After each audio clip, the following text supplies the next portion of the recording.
नमस्कार, सुषमास cooking and blogging चॅनलमध्ये तुम्हा सर्वांचे स्वागत आहे। तर आज आपण बनवणार आहोत तीळ आणि शेंगदाण्याचे लाडू। तर चला त्यासाठी लागणारे साहित्य बघून घेऊया। लाडू बनवण्यासाठी लागणारे साहित्य मी जे घेतलेलं आहे ना ते 1 वाटी गूळ घेतलेला आहे, 1 वाटी शेंगदाणे आणि 1 वाटी तीळ घेतलेली आहे। जर तुम्हाला जास्त गोड हवे असतील तर तुम्ही गुळाचे प्रमाण वाढवू शकतात। बघा मी इथं 1 वाटी गूळ घेतलेला आहे, तुम्ही यामध्ये अजून अर्धी वाटी गुळाचे प्रमाण वाढवू शकतात। 1 वाटी म्हणजे जेमतेम हा पाव किलो 1 पाव गूळ आहे।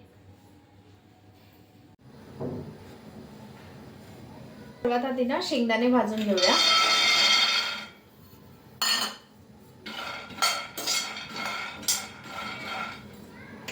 शेंगदाणे ना आपल्याला छान असे खरपूस भाजून घ्यायचे बघा। आणि शेंगदाणे ना सारखं ना आपल्याला ढवळत राहायचंय, म्हणजे जेणेकरून ना ते सर्व बाजूने छान असे भाजले जातील।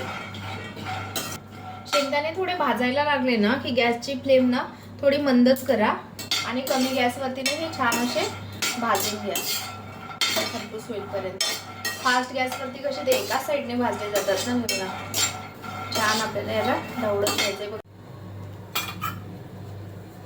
हे बघा शेंगदाणे जे आहेत ना या ठिकाणी बघा छान असे खरपूस असे भाजून झालेले आहे। आपण याला आता प्लेटमध्ये काढून घेऊया आणि नंतर त्याच पॅनमध्ये तीळ भाजून घेऊया। तीळ भाजून घेऊया। तीळ पण ना छान आपल्याला अशी ढवळत राहायची आहे। ही बघा जोपर्यंत आपली तीळ जी आहे ना ती तडतडत नाही ना तोपर्यंत याला आपल्याला भाजत राहायचं। ठिकाणी ना गॅसची फ्लेम जी आहे ना ती आपण मीडियमच ठेवली आहे, थोडीशी वाढवून घेऊया। तीळ तुम्हाला आता तडतडण्याचा आवाज येत असेल। तीळ पण छान पैकी अशी भाजून घ्यायची आपल्याला। आपण सारखे ढवळत राहा, नाहीतर काय होईल ना तीळ ना खालच्या बाजूनेच ना जळायला लागेल, त्यासाठी ना याला सारखं ढवळत राहा। आणि इथं बघा गॅसची फ्लेम जी आहे ना ती आपल्याला मीडियमच ठेवायची आहे।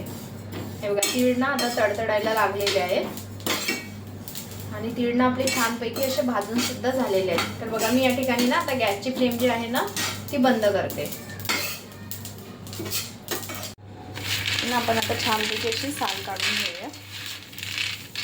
शेंगदाणे बघा आपले या ठिकाणी ना थंड झालेले आहे, त्यामुळे तुम्ही हाताने करून स्प्रेड करून काढू शकता किंवा तुम्ही याला ना मिक्सरच्या जारमध्ये टाकून अलगद फिरवून ना त्याची सुद्धा साल काढू शकतात।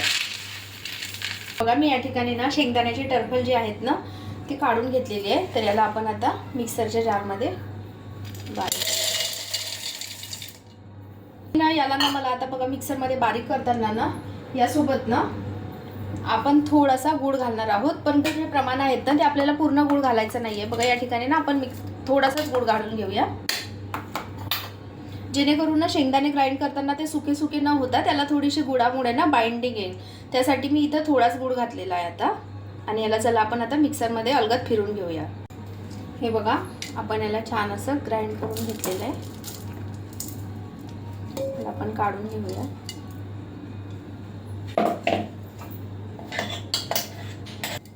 आता याच भांड्यामध्ये आपण तीळ घालून बारीक करून घेऊया। त्याच्या भांड्यामध्ये ना मी तीळ घालून घेतलेली आहे आणि या ठिकाणी ना आता जो गूळ आहे ना तो लास्टला आपल्याला पूर्ण घालून घ्यायचा आहे। ते ना मी तीळ घालून घेतलेली आहे आणि या ठिकाणी ना आता जो गूळ आहे ना तो लास्टला आपल्याला पूर्ण घालून घ्यायचा आहे। मी आता पूर्ण गूळ घालून घेतलेला आहे। हे बघा आपण मिक्सरमध्ये आता छान याला असं बारीक करून घेतलेलं आहे। बघा आता याला छान असं मिक्स करून घेऊया थोडं हाताने। पण लास्टला याच्यामध्ये गूळ घातला ना त्यामुळे काय होते ना आपलं जे सारण आहे ना त्याला छान अशी बाइंडिंग येते। त्याला छान आता हाताने आपल्याला थोडं तीळ आणि जे शेंगदाणे आहे ना मिक्सरमध्ये ग्राइंड केलेलं त्याला छान असं हाताने हे करून घेऊया। हे बघा तुम्हाला वाटत असेल ना तुमचं जे सारण आहे ना फारच असं सुळसुळीत झालेलं आहे, त्याचे जर वाटते तुम्हाला की आता लाडू जुटणार नाही तर यामध्ये ना तुम्ही थोडंसं 1-2 चम्मच ना तूप सुद्धा घालू शकतात। पण यामध्ये बघा आता आपल्याला तूप घालायची काही गरज नाही, फारच जर सुटसुटीत वाटत असेल तुम्हाला तर थोडंसं तूप घाला त्यामध्ये। तर चला आपण याचे लाडू बनवायला सुरुवात करूया। हे बघा तुम्हाला हवे त्या साईजमध्ये तुम्ही बनवू शकतात।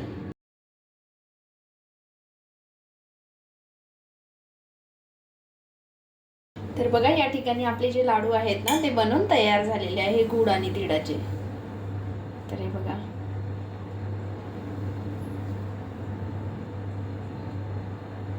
तर तुम्हाला आजची रेसिपी कशी वाटली मला नक्की सांगा आणि माझ्या चॅनलला लाईक सबस्क्राईब करायला विसरू नका. तर चला भेटूया पुढच्या ब्लॉगमध्ये. तोपर्यंत बाय बाय.